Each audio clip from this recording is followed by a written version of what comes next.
Eh, ano? Tinagal-tagal natin magkasama. So, kasi pinagkaloob na sa atin ng Diyos, makasal ko.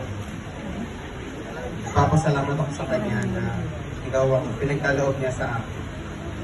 Salamat sa pagbibigay sa akin ng 2 anak. Mahal na mahal ko kayo. Kahit di ka na ako halata. May mga bagay man tayo na hindi napagkakasunduan, which is madalas. Parte yun ng journey natin dalawa. And, salamat. Nandyan ka pa rin para supportan bilang haligi ng Panginoon. Ngayon naman na aking pinapangako ko sa iyo na ikaw lang ang pipiliin at baka mamahalin ko ako.